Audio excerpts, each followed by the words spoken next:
எங்கள் மதுரையிலேருந்து ஆரம்பிக்கிறீங்க 7ஆம் தேதி 2023. ஸோ அதுக்கு அடுத்து உங்கள் ட்ராவலு கொஞ்சம் கொஞ்சமாக நகரும்போது உங்களோட மனநிலைமை எப்படி இருந்துச்சு? ஃபர்ஸ்ட் எனக்கு இருந்த மனநிலை எப்படியாச்சும் மதுரையை தாண்டிடணும். ஏன்னா சுற்றி இருக்கவங்க எல்லாருமே வந்து நம்ம மேலே ஒரு நெகட்டிவ் இம்ப்ரெஷன் வச்சிருப்பாங்க. இவன் மட்டும் வளர்ந்துடவே கூடாது அப்படின்னு சொல்லி இருப்பாங்க. ஒன்று வந்து அவங்க வளர்ந்துடணும், ஆனால் நம்ம வளரக்கூடாது.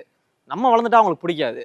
அதனால சரி மதுரையை தாண்டிடுவோம், நம்மளை சுற்றி நெகட்டிவ் வைப்ரேஷன் அதிகமாக இருக்குன்னு சொல்லி எப்படியாச்சும் மதுரை பார்டரை தாண்டிடணும்னு இருந்தேன். அதே மாதிரி மதுரை பார்டர் தாண்டும் போதே ஃபர்ஸ்ட் ட்ரைசிக்கல் பஞ்சர் ஆயிடுச்சு.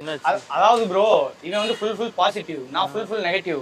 இன்னைக்கு பண்ண வேணாம், நாளைக்கு பண்ணலாம் அப்படின்னு கிளம்பும் போதே பிரேக் வந்து பெரியார் பஸ் ஸ்டாண்ட்ல மின்னல் வேகத்துல போயிட்டு இருக்கீங்க, கண்ட்ரோல் பண்ண முடியல. இப்பவே சாக போறோம்னு என் கண்ணுல மரண பயம் தெரியுது. ஒருத்தர் வேகமா தூக்கி போறாரு. அண்ணன் இருங்கன்னு அவரு நான் வேகமா சொல்லணும் வேகமா தள்ளுறாரு. பிரேக் வந்துருச்சு. பெரியார் பஸ் ஸ்டாண்ட்ல 2 பஸ் போது கிராஸா போறேன்.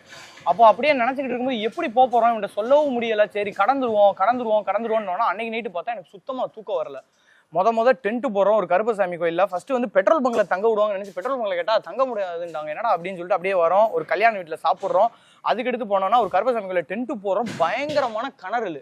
நானும் உருண்டு பிறகுறேன்.